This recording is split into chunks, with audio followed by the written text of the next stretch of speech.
tenho uma filosofia de vida que aplico na minha família, dentro da universidade. Eu não discuto pessoas, eu discuto ideias. Então, estamos a discutir aqui são ideias.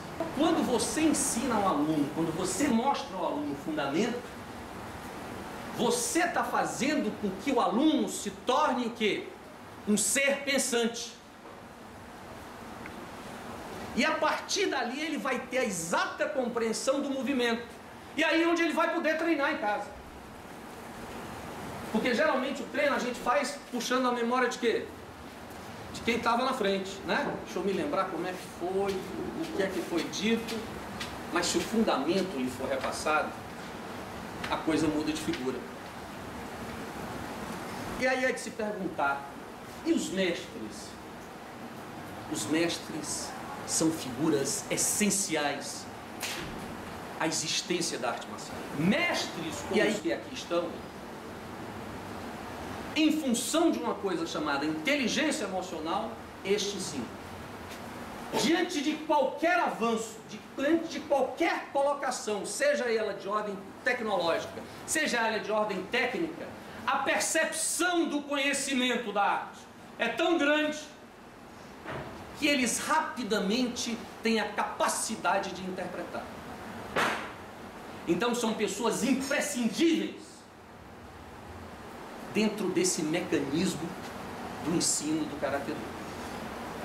Ou seja, ninguém aprende karatê por livro.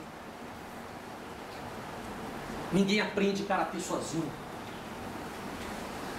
A visão periférica que distingue uma pessoa em relação ao que se denomina de maturidade.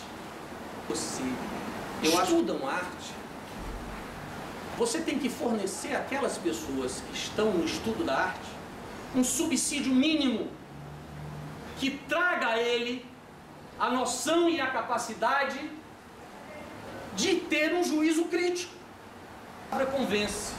Por exemplo, arrasta. O exemplo arrasta. Então eu sou fã incondicional do exemplo. Sou um apreciador das palavras e um amante dos exemplos, do conhecimento. Quem é que lapida o conhecimento? São esses homens. Quem é que dirige o conhecimento? São esses homens. À medida que eu converso com ele, eu sinto energia tão positiva, porque a gente tem um pensamento muito similar com relação ao direcionamento do karatê, bem como o Irineu. Ou seja, existem situações em que efetivamente o mundo não é preto nem é branco. E nem por isso você deixa de preservar os seus valores. Você o fez por um valor muito mais elevado, que era a sua vida. Era a sua vida. E o karatê é baseado em valores. Na minha concepção não existe meio amigo, meio leal.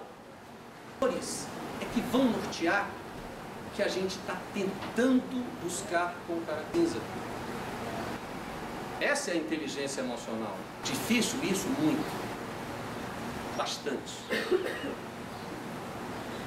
Autocontrole. Empatia. Buscar se colocar no lugar do outro.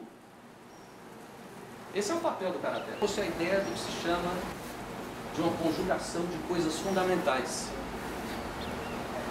que os meus mestres aqui sabem muito melhor do que eu definir e aplicar de maneira profícua. O Kime e o Sudomé é o seguinte: o Sudomé é a capacidade que você tem de controlar-se sob o ponto de vista físico. E se você não exercitar isso sob o ponto de vista físico, você será incapaz de trazê-lo para o seu espírito, para as suas reações.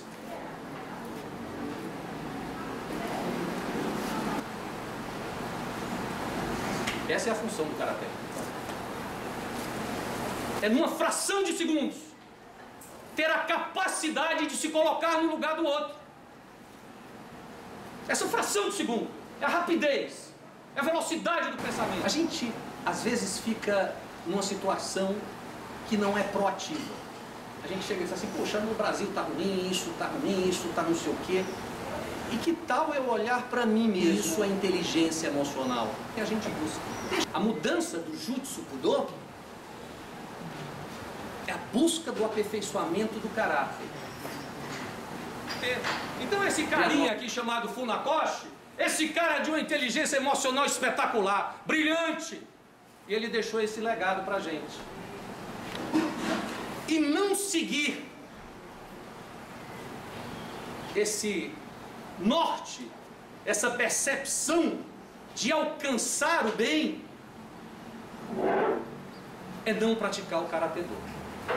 E respeito a quem pratica o Karatê Do. O que nós devemos buscar de forma fundamental é agregar cada dia mais a nossa convivência pessoas com esses valores. E na hora que vocês escolhem mestres da estirpe dos que aqui estão, vocês estão buscando exatamente o aperfeiçoamento do caráter. O homem inteligente, uma das suas características, e a psicologia explica, ele busca se acompanhar de gente o quê? Inteligente. Está no mestre. Procure aquele que lhe dê esteio. Então a gente precisa ter raiz. A gente precisa ter esse foco e encarar o karatê exatamente como arte que deve traduzir a continuação da nossa espécie. Quando a gente quer continuar a espécie, o que é que a gente faz? Se preserva ou se destrói? Se preserva. Então o karateca preserva o outro. Muito obrigado, pessoal. Sou Fernando, como palestrante. Então só venha engrandecer o karatê da gente. O Fernando chegou agora meio-dia de Fortaleza. Ele tem muitas atividades, muitos compromissos. Eu solicitei a presença dele aqui, ele não pensou duas vezes. Né? Como eu disse, ele estava me devendo o livro. A primeira edição, o primeiro livro eu quero. Tá certo? Que é difícil a gente achar essas coisas aí. Tá bom? Então, pessoal, só um adendo. Essa obra que eu pretendo fazer, que na realidade são vários, não vai ser absolutamente nada de inovação. Mas eu vou trazer para o português e com as fontes para que vocês possam ter acesso ao conhecimento. Esse é o objetivo pelo qual eu estou escrevendo. Tá bom? Exatamente. Viu?